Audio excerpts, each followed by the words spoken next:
Hello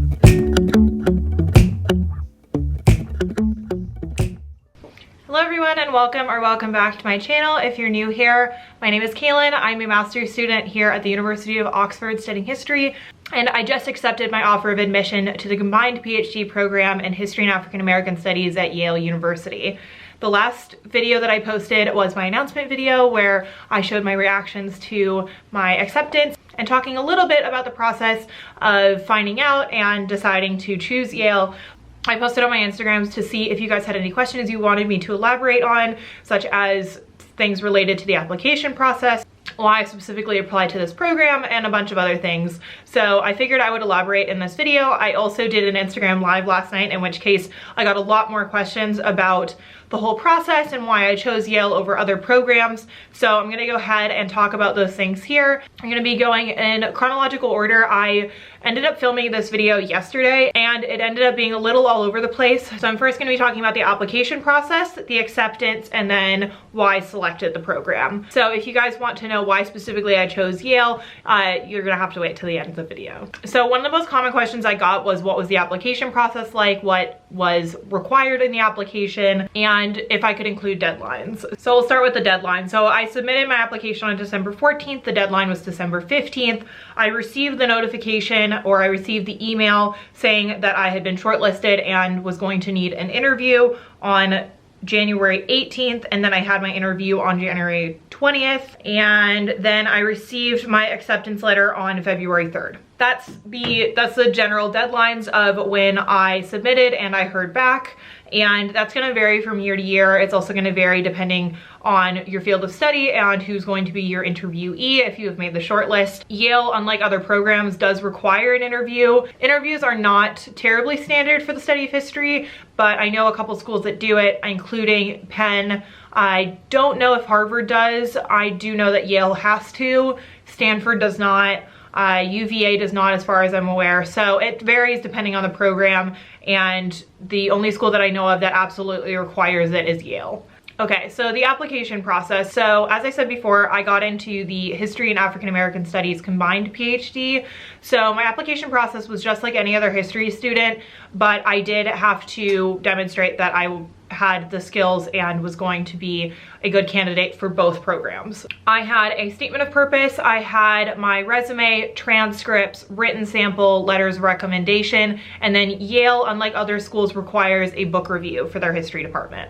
I ended up actually changing which book I wanted to write my review on at the last minute. I was rather indecisive, and ultimately I'm glad that I switched, because I originally was going to do a review of David Bryan Davis's Inhuman Bondage, because it's very closely aligned with some of the legal history work that I would like to do, but I ultimately didn't feel that I knew the book well enough to make a solid argument, and didn't feel that that was the best book to go with, so I ended up picking Florin Shiland's Black People in Britain. It was a book that I had read in its entirety and had read very thoroughly only about 6 months ago, so I felt that that was going to be the better option. Ultimately, I think that the book review specifically should be as closely aligned to your future research project as possible, and it should be a book that you know very well and you have taken quality notes on, and that you can write a solid review. If you guys want more information on how to write a statement of purpose, I'm going to link my video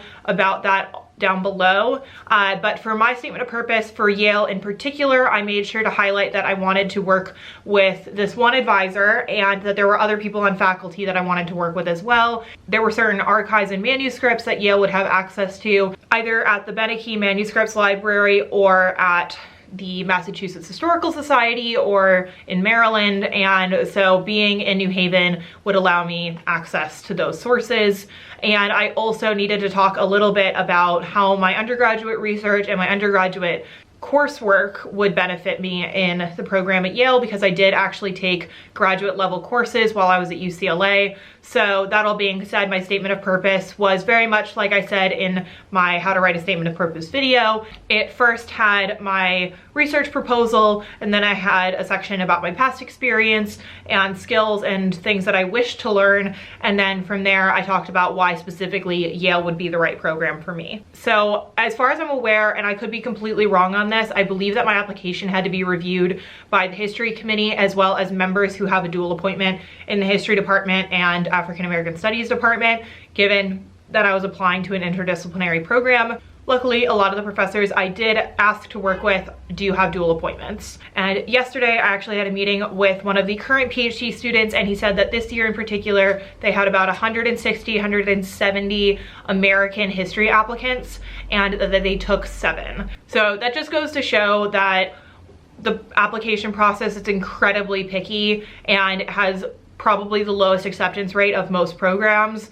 But that all being said, it is really about fit, and I can make an entire video all about what I know about the PhD committee application process, but I think I'm probably better served to make that video in about a year when I am at Yale, when I can actually be privy to their application selection process. Okay, so somebody asked what my interview was like and which questions were asked. So like I said before, Yale does require an interview. I had an interview with a professor who does African American history in the 19th century, so slightly outside of my general scope, but he is a very well-known historian. So originally when he emailed me, he said that the interview was only going to take about 15 minutes and we were just going to informally talk about history.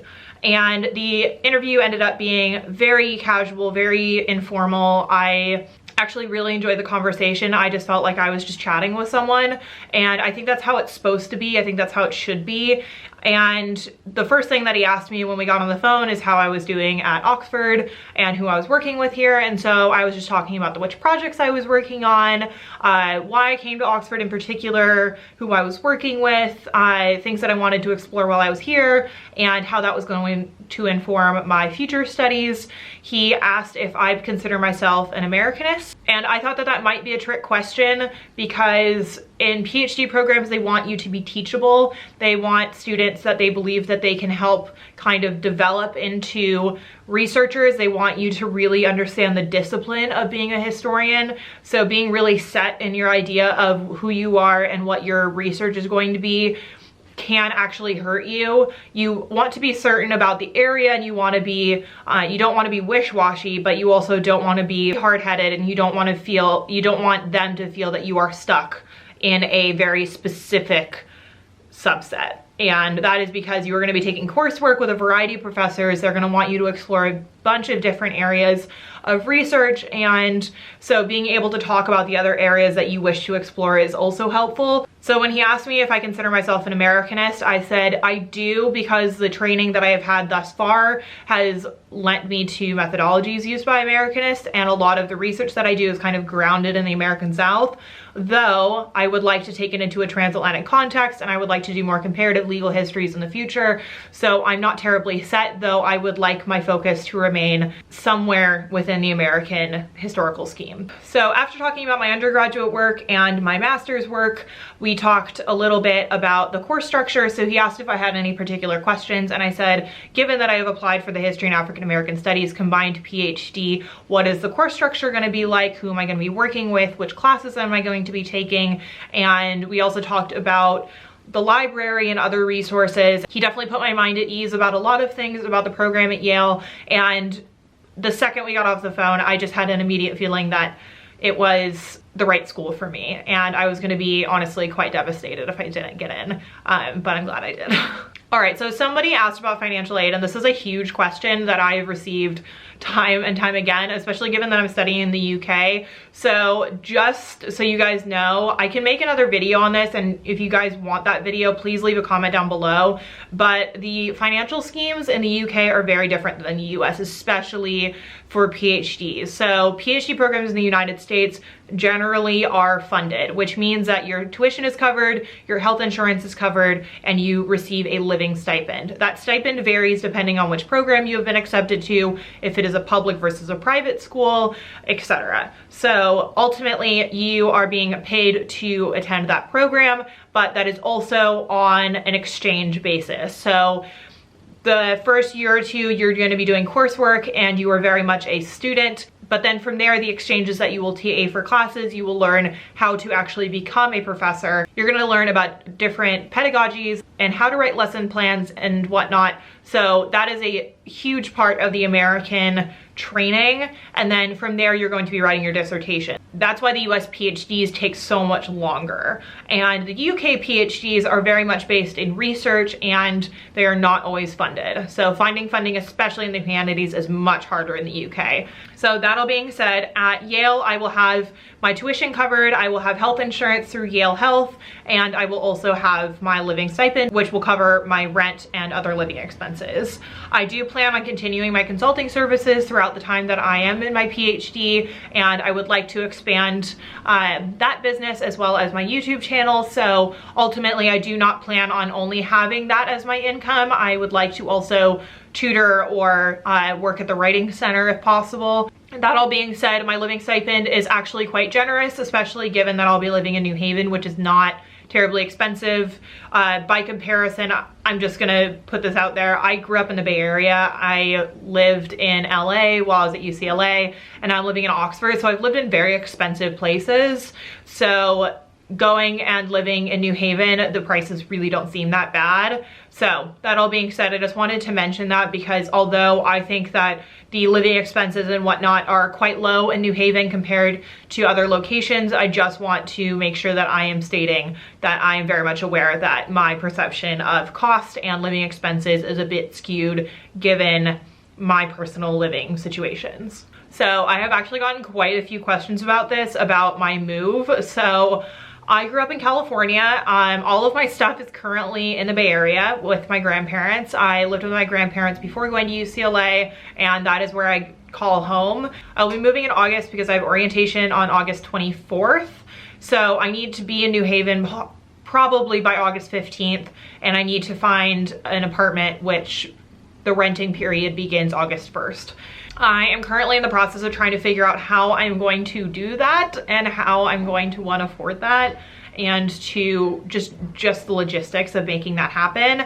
I do plan on taking my dog with me. She currently lives with my mother in Minnesota, and luckily a lot of the apartments in New Haven allow for me to have a dog. So I plan on driving across the country. I have a very small car, so I think the plan is that I'm going to be selling my car in California, renting a larger car to take my books and clothes and other essentials across the country, pick up my dog in Minnesota, and then head over to New Haven, drop off the rental, and then purchase another car over there. I had looked into getting a mover or a shipper to send all of my stuff, including my furniture, but ultimately I don't have that much furniture and it's not all that nice. So I think I'm just going to be leaving it in California and purchasing some better furniture over in Connecticut. That all being said, I am trying to budget for how that's going to look, and I'm going to be doing a lot of videos about the move and about financing it because I think that that's something that would be valuable. I try to look at videos of people moving across the country and how much they have paid for moving and what they did with their cars and that kind of thing. And there's not a whole lot of information out there, and there's also not a whole lot of information about how you manage that as a graduate student with very little funds. I know that my family is going to try to chip in as they can. I'm going to try to use whatever of my stipend here that I have left to finance part of that move, but it's going to be very challenging, and that's something that I'm going to have to work out the logistics over the coming months. Someone asked, have I toured Yale before? So I actually went to New Haven last summer. I went with Liam when we were visiting the East Coast. I was at a conference in Boston, and then we went up to New Haven and then to New York. So I have seen Yale, I have seen New Haven, and I feel very comfortable there. I really love the campus, and I generally know how New Haven is laid out. I've already begun looking at apartments, and I'm trying to find apartments that are as close to campus as possible, but also in safe neighborhoods, because you may know or may not know, New Haven's not the safest place in the world. So trying to figure out the logistics of where I'll be living. And I'm trying to set up some apartment tours when I am there in 2 weeks. I'm going to be going for a visiting students day, so I'll be vlogging that whole experience, and I'm hoping to go look at some apartment buildings and get something secured as soon as possible. All right, so the pressing question that everyone has been waiting for is why I chose Yale. So there's a couple different pieces to this. So one, it was the program.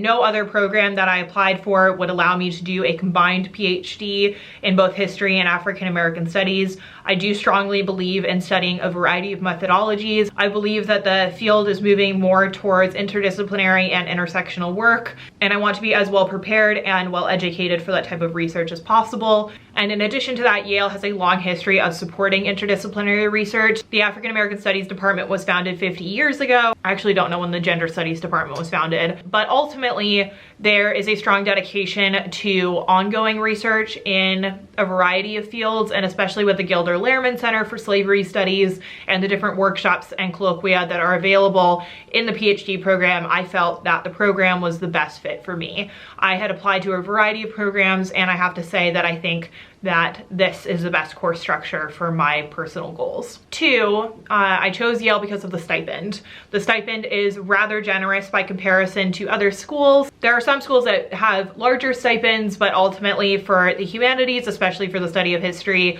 Yale stipend is quite generous. I knew after budgeting that stipend that it wouldn't be hurting for money too much, and that I was going to be able to work within that budget.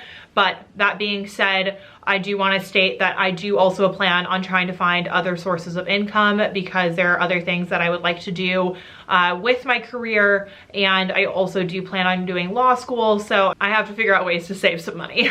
Okay, so three was the faculty. I had a really positive experience during the informal interview process. If you guys don't know, if you guys haven't been following me for very long, back in the fall, I ended up having a ton of informational and informal interviews with potential advisors, with other faculty members within each program, and graduate students who are currently in the PhD program.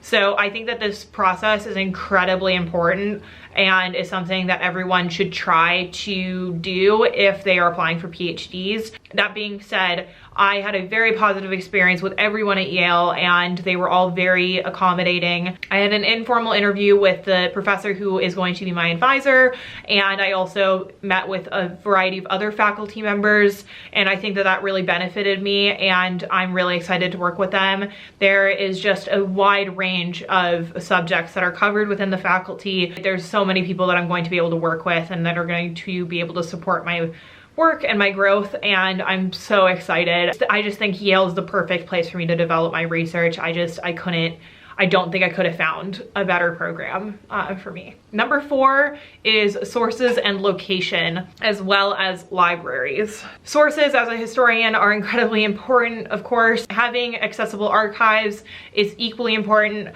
Luckily, Yale is in a location where, one, they have the Beneke Manuscripts Library. They are incredibly close to the Massachusetts Historical Society. I am only a train ride away from the Library of Congress and the National Archives, as well as the archives at Richmond and in Maryland. So ultimately, being on the East Coast, given my area of interest, is of huge benefit. I have access to those sources and those archives, and that is something that is incredibly valuable and will continue to be valuable throughout my education. I don't think that you necessarily have to make a decision on schools based on location if they have the funding to help you get travel grants, but that all being said, it definitely helps that all of my archives are relatively close together. And then number five, which I think is the most important reason why I chose Yale, is that I just knew it was the right school for me. I strongly believe in trusting one's gut, and I have always made decisions based on my own intuition, and I just knew after I did my interview at Yale that that's where I was meant to be. And then apparently they thought so too, because that's why I received an acceptance, and I pretty much immediately accepted my offer because I just knew that no other school was going to compare to how I felt about the program at Yale. So we've now reached the end of this video. It has been very long. If you guys have stuck to the end, I hope you guys enjoyed it and that you guys got a bit of insight into why I chose Yale, and that you guys are excited about this next year. I got a question from a follower asking if I was going to be continuing to do YouTube throughout my time at Yale, and yes, I do plan on doing YouTube for the foreseeable future. I really enjoy it. It's been a really great outlet for me, and also I want to put information information out there that I wasn't able to find. I haven't seen a lot of other graduate students on YouTube, and especially PhD students. So I want to be able to go through the process and record. It's kind of like a digital diary for me, but on top of that, I want it to be a resource for you guys to look at and to see what the process is really like, and to kind of go along this journey with me. So if you guys are not yet subscribed yet, please hit that subscribe button. If you guys enjoyed this video and found it helpful, please give it a thumbs up, and I'll see you guys in the next video. Bye everyone. He started with hello on a summer afternoon.